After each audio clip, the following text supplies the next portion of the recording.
So when it comes to choosing the champions you play, there are so many factors, but one thing far too many players do is try and play those champions that are just way too complicated. So today's video is all about the best low ELO champions you can play to rank up and carry games easily with. Now don't get me wrong, if you're an absolute mechanical demon, this list might not apply to you. If you're amazing at pulling off those clutch insects on Lee Sin, or you're adept at kiting and taking down entire teams with Vale, then just keep on doing it. Alternatively, if you just play the characters you enjoy, even if you aren't the best player in the world, then keep doing that too. We all play for our different reasons, and that's the beauty of the game. However, if you're seriously struggling to rank up and solely focused on climbing alone, then here's a list of 10 champions that are easy to play, very strong in the current patch, and super good at carrying games on their own. Now before we do start talking about our champion choices, don't forget you can use our website and our desktop app to help you out when giving them a go. You can get all the best daily updated runes and item builds imported in Champion Select, and we also have matchup advice, counters, combos and much more. So click the link in the description if you aren't already using our free content. Okay, well we're going to start it all off with Mobalytics, and obviously he can be played in both the top and the jungle.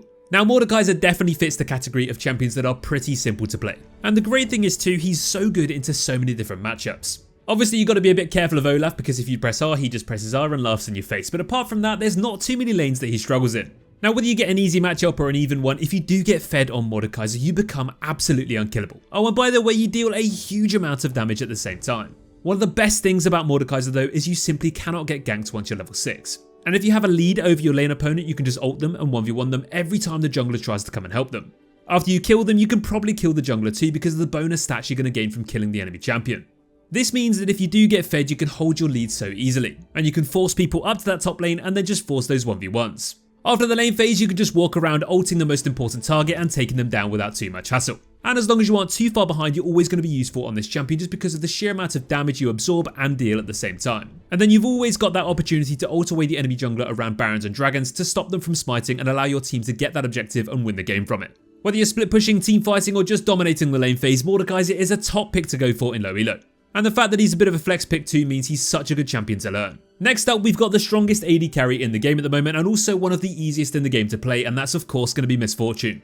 Miss Fortune is by far the most popular AD carry in the game, and for good reason, because she's dominating the majority of ranks. She starts off by being a great lane bully in the early game. Those double ups on the back minions seriously hurt. And your E as well, and then of course your ultimate, which is just a no-brainer. Miss Fortune is super easy to farm with because you attack different minions and keep proccing that love tap passive, and you can't really go too far wrong. Miss Fortune's build has changed quite a bit over the last few patches, and now she's all about that crit build with Kraken Slayer, Bloodthirster, Collector and so on. And with each item you get, you just deal a huge amount of burst damage. Now one of the best reasons to main Miss Fortune though is because she's so good into most team compositions and against most matchups too. And as long as you aren't against too much heavy dive or assassin comps, then you're going to be absolutely fine sitting back, poking and bursting away and then lining up those big ultimates. Now if you do manage to partner up Miss Fortune with a good crowd controlling support, you're just going to have a lot of fun. Curse of the Sad Bullet Time with Amumu is not to be underestimated. And talking of Amumu, he is our next pick to go for. Now you can play Amumu in the support or the jungle, but probably is most popular in the support role at the moment. Nobody is going to argue that Amumu is too difficult to play, but his impact on games and his ability to carry and snowball is unquestionable. Ever since they gave Amumu 2 charges on his Q, and if you are new to the game that wasn't always the case, then he's just been so much better now. This means he has so much more kill threat in the early game, especially as a support, but also better ganks in the early game as a jungler too. But to be honest, everyone knows Amumu by just how good his ultimate is.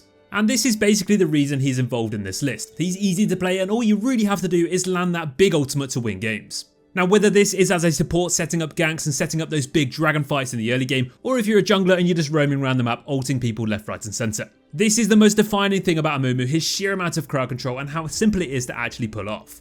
Amumu's win rate and stats have always been so impressive at lower ranks, but this is even more obvious at the moment. The champion is just performing so well. And if you are a jungle main or a support main or a bit of both, he's such a good champion to go for, especially if you are struggling with a bit of consistency. Just remember, if you are jungling on Amumu, just be a little bit careful in those early few camps. If you do get invaded, you might struggle, but if you don't, you're probably going to win the game. Darkness.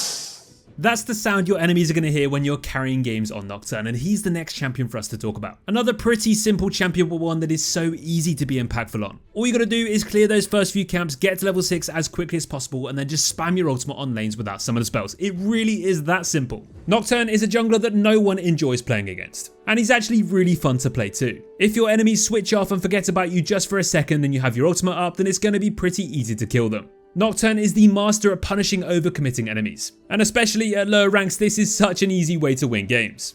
Think of it this way, you're playing Nocturne, you got a few kills, you got a few camps, you got your ultimate up, and the enemy bot lane don't have summoners. Every time you have this ability, you can dive them, and if there's a dragon up, you can take that too.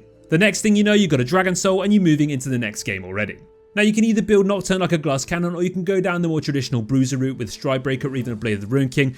And whichever build path you go down, you do have slightly different playstyles, but you're still going to have the same outcome. You press your ultimate, you dive a backline, and you win the game. Moving on to another mid laner, and we're going to have to talk about Swain. Swain has been one of the best mid laners and champions in the game since his mid-scope update. And if he doesn't get nerfed anytime soon, then this isn't going to change. Swain ticks all the boxes as to why he's included in this video. He's easy to play, he's very simple to be impactful on, he can snowball a lead by himself, take on multiple enemies, and basically just win games by himself. Swain is probably one of the best blind pickable mid laners and champions in the game, and he can also be played in 4 different roles. He can play anywhere but the jungle and put a really good shift in. Now you might be a little bit vulnerable in the early game, but as soon as you've got that Liandry's and Rylai's, you're going to be so much stronger and so much harder to kill at the same time. With a few points in your ultimate, you can walk into entire teams, heal off so much damage, and deal a monstrous amount of damage yourself too. And you don't really fall off too hard either, you scale really well, you have a fantastic full build with the Demonic Embrace and the Zhonya's too, and you just feel a bit unkillable. The main thing on Swain that you do have to mind out for is champions just baiting and kiting out your ultimate, but if they don't have too much mobility, you get stuck in at the right time on overcommitted teams, you're probably just going to carry every single fight. Moving on to a champion who's really come back into the scene recently, and that has to be Maokai. This guy is so easy to learn. He was only really being played as a support previously before his updates, but now he's a really good top laner and not a bad jungler either. Maokai has some of the most reliable CC in the game, especially for setting up ganks with his W. Then of course he's got that Q knockback and his ultimate, which make him so much better in AoE teamfighting scenarios too. He has so much sustain with his passive, he's really hard to actually bully out of lane and take down in teamfights too, and this just means you can sponge so much attention throughout games. So if you are playing Maokai in the support role, you just basically want to dive in with your W as often as you can. Look to get those kills, look to burn flashes, wait for your jungler, set up fights, and GG well played. If you're playing top lane Maokai, you just want to punch him around a bit, fight them if you can, sustain all the damage back, and set up ganks for your jungler with your W and your Q. And if you are playing Maokai in the jungle, you want to pick this with high damage lanes that can really thrive off your CC. But either way, wherever you do play him, he's just such an easy champion to go for, he's really effective, and he's really hard to kill at the same time. So if you haven't actually tried this guy yet, why not? Next up, we're going back to the mid lane, and this is one champion that is slightly more difficult than some of the other champions on this list, and that's going to be Vex. But despite being a little bit more complicated, she's still pretty straightforward, and she's just really strong at the moment. Now, by far the best thing about Vex is when you see someone pick Yasuo or Yone or Aurelia or someone with a bit of mobility, because you just laugh in their face with your W and your fear, and you just slap them down with your passive. With a bit of practice and you get good at Vex, these lanes are just completely auto-win matchups, and we all know what that means. It means a free snowball and a free carry for yourself. So Vex is really easy to lane with, you can bully your enemies pretty easily with your Q and your E, and then of course you've got that W to negate any incoming trades with the shield. Plus this is a really easy way to proc your fear on those close range opponents. You can easily kill your enemies pre-6, but once you get your ultimate, your kill threat goes through the roof, and this also increases your roam win potential too. Vex has fantastic wave clear, so this means you can just push the lane really easily and roam down to the bot lane with that ultimate and pick up free kills. Those ultimate resets can be absolutely devastating, and one thing we would say is we recommend waiting for that CC to land from your teammates before using your ultimate, because if you do miss it, you're going to feel like a bit of a plonker.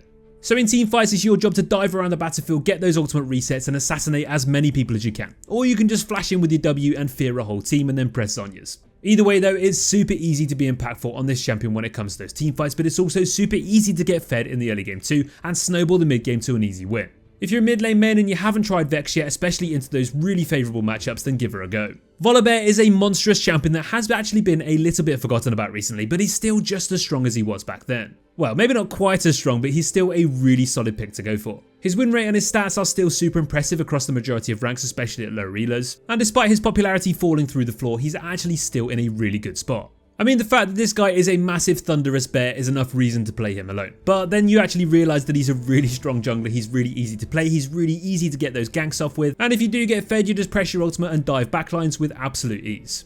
When Volibear does get fed and he does start snowballing, he's both incredibly tanky but also incredibly powerful too. And his tower diving ultimate means you can just run around the map and take down lanes and completely remove them from the game. Volibear is one of the most punishing junglers in the game to play against if he does get a few kills early game. Like if you do make a few mistakes and he gets a bit of damage and a bit of tankiness, he's just going to be absolutely impossible to shut down without the help of all 5 of your team. If you, like most junglers, have forgotten about Volibear, then here's your friendly reminder to play him again, because he's still incredibly strong. Right, let's bring it back down to the bot lane now and talk about another really good AD carry in low elo, and that's going to be Tristana. Tristana is advertised as one of the easiest champions in the game to play. She was pretty much gifted to you when you started playing League of Legends all the way back in 2009. And honestly, not too much has changed since then. Well, with Tristana anyway. Now, you actually want to be pretty aggressive in the early game as Tristana. If you sit back and farm, you're probably going to auto push because of your passive on your E. But it's that same E that is the reason you deal so much damage in the early game. Plant that bomb on the enemy AD carry or support's head, press your Q to get the attack speed and proc it easier, jump on them, get the reset, jump on them again, and once you've killed them you can jump again and kill the other bot laner at the same time. Those W jumping resets are so good at snowballing the bot lane. And this means if you do get a few kills early game, you get that early Kraken Slay, you get that early Phantom Dancer, you're going to have so much burst, and because of that W and because of those resets, you're going to be impossible to escape once you're fed. Stomping bot lanes isn't where it ends for Tristana though. She's fantastic at tearing down turrets and plates with that E as well, and she scales really well into the rest of the game too. She's one of those rare few AD carries that's both really good in the early game but also scales really well too.